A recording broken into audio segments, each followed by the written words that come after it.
Assalamualaikum warahmatullahi wabarakatuh. Perkenalkan, nama saya Yana Priyanti dengan NIM 2104234 dari Departemen Ilmu Administrasi Negara. Baiklah, pada kesempatan kali ini saya akan mempresentasikan tugas pertemuan 1 mata kuliah Politik Kebijakan Publik yang diampu oleh Ibu Dr. Noraika Putri, SIP MSI, dengan judul Konsep Politik Kebijakan Publik. Politik adalah proses pengembalian keputusan yang mengikat dan berimplikasi pada distribusi sumber daya dan nilai-nilai dalam suatu masyarakat. Politik melibatkan berbagai aktor seperti individu, kelompok, dan lembaga yang berinteraksi untuk mencapai tujuan dan kepentingannya masing-masing. Kebijakan adalah serangkaian tindakan yang terarah dan terencana yang diambil oleh aktor politik untuk mencapai tujuan tertentu. Kebijakan publik dapat berupa undang-undang, peraturan, program, atau tindakan lainnya yang memiliki dampak pada masyarakat. Kebijakan publik adalah serangkaian keputusan yang dibuat oleh pemerintah untuk mencapai tujuan tertentu. Kebijakan publik dapat berupa yang pertama undang-undang, yang kedua peraturan, yang ketiga program, dan yang keempat pendanaan. Tujuan utama kebijakan publik adalah yang pertama, meningkatkan kesejahteraan masyarakat. Yang kedua, menjaga keamanan dan ketertiban. Yang ketiga, merangsang pertumbuhan ekonomi. Dan yang keempat, yaitu melindungi lingkungan. Hubungan antara politik dan kebijakan. Hubungan antara politik dan kebijakan publik itu sangat erat. Kita bisa katakan keduanya bagaikan dua sisi mata uang yang tidak bisa dipisahkan. Berikut beberapa penjelasan mengenai hubungan keduanya. Yang pertama, kebijakan sebagai alat politik. Kebijakan publik pada dasarnya adalah keputusan yang dibuat oleh pemerintah untuk mengatasi permasalahan publik.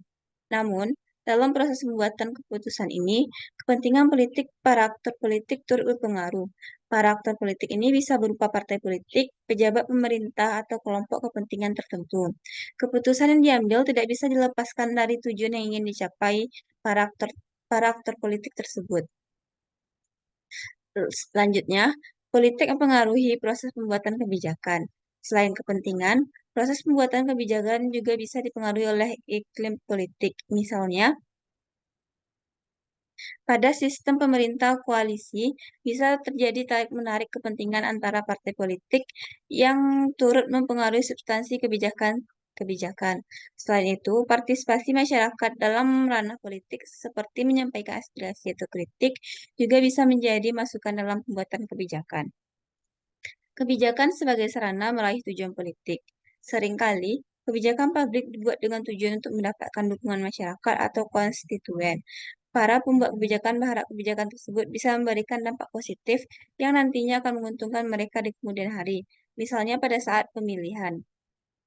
Aktor dalam politik kebijakan.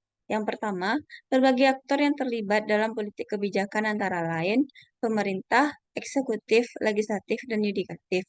Kelompok kepentingan. Organisasi yang mewakili berbagai kepentingan seperti bisnis, buruh, dan lingkungan. Selanjutnya, media. Menyebarkan informasi tentang kebijakan publik kepada masyarakat. Yang terakhir yaitu masyarakat umum, memiliki hak untuk berpartisipasi dalam proses pembuatan kebijakan. Teori-teori politik kebijakan. Berbagai teori politik kebijakan yang menjelaskan bagaimana kebijakan publik dibuat dan diimplementasikan antara lain. Yang pertama, teori rasional. Kebijakan dibuat berdasarkan pertimbangan rasional dan analisis biaya manfaat. Kedua, teori inkrementalis. Kebijakan dibuat secara bertahap dan berdasarkan kebijakan yang sudah ada. Teori sistem. Kebijakan dilihat sebagai bagian dari sistem yang lebih besar dan kompleks. Selanjutnya, teori diskursif. Kebijakan dibuat melalui proses negosiasi dan pertukaran argumen antara berbagai politik. Tantangan dalam politik kebijakan. Beberapa tantangan dalam politik kebijakan antara lain yang pertama, kompleksitas masalah. Semakin kompleks masalah, semakin sulit untuk merumuskan kebijakan yang efektif. Yang kedua, keterbatasan sumber daya. Dana dan sumber daya lainnya seringkali terbatas. Yang ketiga, kurangnya partisipasi masyarakat. Masyarakat seringkali tidak memiliki akses yang cukup untuk berpartisipasi dalam proses pembuatan kebijakan. Yang kelima, evaluasi kebijakan yang lemah. Evaluasi kebijakan seringkali tidak dilakukan secara menyeluruh dan sistematis. Konsep-konsep penting dalam politik kebijakan. Yang pertama, kekuasaan.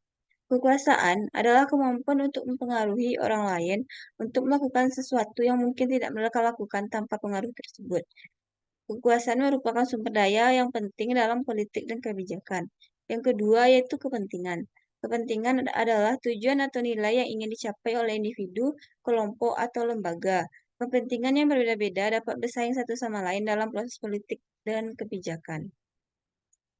Selanjutnya, legitimasi. Legitimasi adalah persetujuan masyarakat terhadap satu kebijakan atau tindakan politik. Legitimasi penting untuk memastikan kepatuhan dan keberhasilan kebijakan.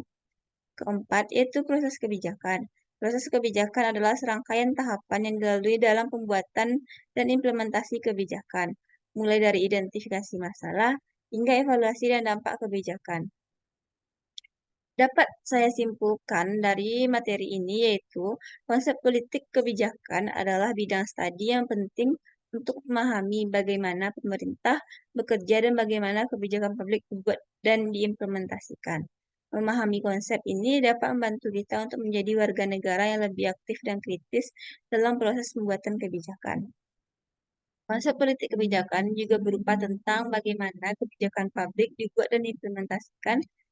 Ini termasuk analisis aktor dan institusi yang terlibat dalam proses pembuatan kebijakan, serta faktor-faktor yang mempengaruhi isi dan implementasi kebijakan. Baiklah, sekian yang dapat saya sampaikan.